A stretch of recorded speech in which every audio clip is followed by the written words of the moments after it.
दीर्घ क्रमांक 3 लिंगो यात्रा एक पर्व कोयतुर लोगों का। यह दीर्घा देश के सबसे बड़े जनजातीय समूह गौड़ लोगों के प्रदर्शन को प्रदर्शित करती है। दीर्घा के बड़े भाग में कोयतुर यात्रा का वर्णन किया गया है। कोयतुर कौन है? छत्तीसगढ़ के बस्तर जिले के आसपास अन्य जिलों में जो गौड़ जनजाति के लोग निवास करते हैं वो अपने आप को कोयतुर कहलाना पसंद करते हैं और आपस में एक दूसरे को कोयतुर की संज्ञा से ही बुलाते हैं। इन आपस के जनजातीय समूहों में अनेकों विशेषताएं जो इनके सामाजिक ताने बाने से जुड़ी हुई हैं मिलती जुलती हैं, यहाँ तक कि इनके गोत्र और उनके प्रतीक चिन्ह भी बहुत ज़्यादा मिलते जुलते हैं, किंतु इनमें आपस में वैवाहिक संबंध नहीं होते हैं।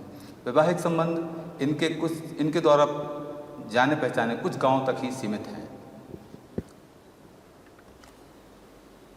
ये जनजातियाँ सांस्कृतिक एकजुटता हेतु धार्मिक त्योहारों, उत्सवों, पूजा पाठ इत्यादि का आयोजन करते रहते हैं। इन्हीं में जात्रा उत्सव भी है। इस जात्रा उत्सव में समस्त जनजातियाँ अपने जाति पाति का भेद मिटाकर विभिन्न आयोजनों में सहभागिता करते हैं। छत्तीसगढ़ के बस्तर तथा उसके आसपास के जिलों में रहने वाले गौड़ लोग अनेकों त्यौहार मनाते हैं। इन त्योहारों में मुख्यतः इनकी कृषि आधारित क्रियाकलाप और धार्मिक उपासना सम्मिलित होते हैं। मुरिया लोगों में एक त्यौहार मनाया जाता है जिसे मढ़ई के नाम से जाना जाता है। यह मढ़ई इनकी सदियों पुरानी परंपरा पेन कारिस्ता पर संचालित है। मढ़ई में मुरिया लोग अनेकों देवी देवताओं को सम्मिलित करते हैं और पूजा पाठ करते हैं। इस प्रक्रिया को वे लोग देवताओं को खेल के नाम से भी जानते हैं। कोयतुर लोगों में आयोजित होने वाले त्योहारों को श्रेणियों में बांटा जा सकता है। यह त्यौहार जिन स्थानों में आयोजित होते हैं उनके देवालय और उन देवताओं के जन्म स्थान के आधार पर निश्चित होता है। यह स्थान इन लोगों में तीर्थ स्थान की बराबरी का होता है। इन देवालय अथवा तीर्थ स्थानों को गोत्रभूमि के नाम से जाना जाता है। आंगादेव का अस्तित्व तथा बनावट अनूठी है।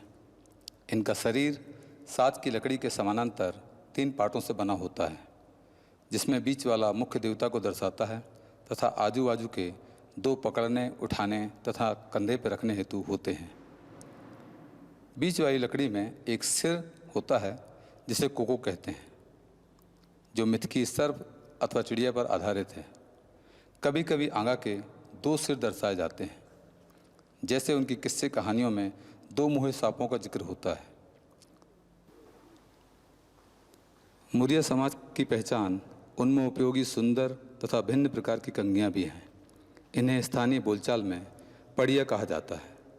प्रेम भाव का प्रतीक माने जाने वाली ये कंगियाँ युवाओं द्वारा लकड़ी पर सुंदर नक्काशी कर बनाई जाती हैं। इन कंगियों में उकेरे गए विभिन्न पक्षियों के चित्र इनके जीवन में पर्यावरण के प्रति लगाव तथा उपस्थिति को दर्शाते हैं। दीर्घा के मध्य भाग में लंबे लंबे बांसों में रंग बिरंगे झंडों के समूह उनके कुल एवं ग्राम देवी देवताओं के प्रतीक स्तंभ समूह से भरे हुए हैं, जिन्हें पेन रवर कहा जाता है। मुरिया मान्यताओं के अनुसार उनके देवी देवताओं को यह अधिकार प्राप्त है कि उनके क्षेत्र में अन्य देवी देवता प्रवेश ना करें। गोत्र के सभी सदस्यों को यह सुनिश्चित करना होता है कि उनका आचरण एवं व्यवहार देवताओं की मर्यादा अनुरूप हो। मुरिया लोगों में घोटुल एक सांस्कृतिक संस्था के रूप में विद्यमान थे।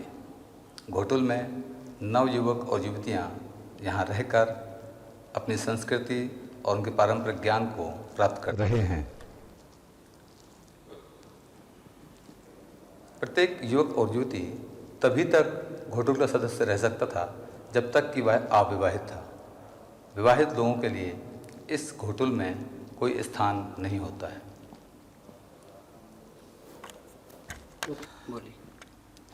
प्रत्येक समाजों में स्त्री तथा पुरुष दोनों में ही आभूषणों का उपयोग किया जाता है।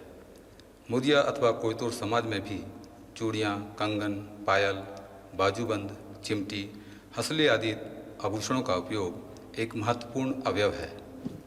इन आभूषणों को आकार तथा उनके वजन के आधार पर स्त्री, पुरुष तथा बच्चों में वर्गीकृत किया जा सकता है। इन आभूषणों में उपयुक्त नक्काशी इन लोगों की कला कौशलता को इंगित करती है।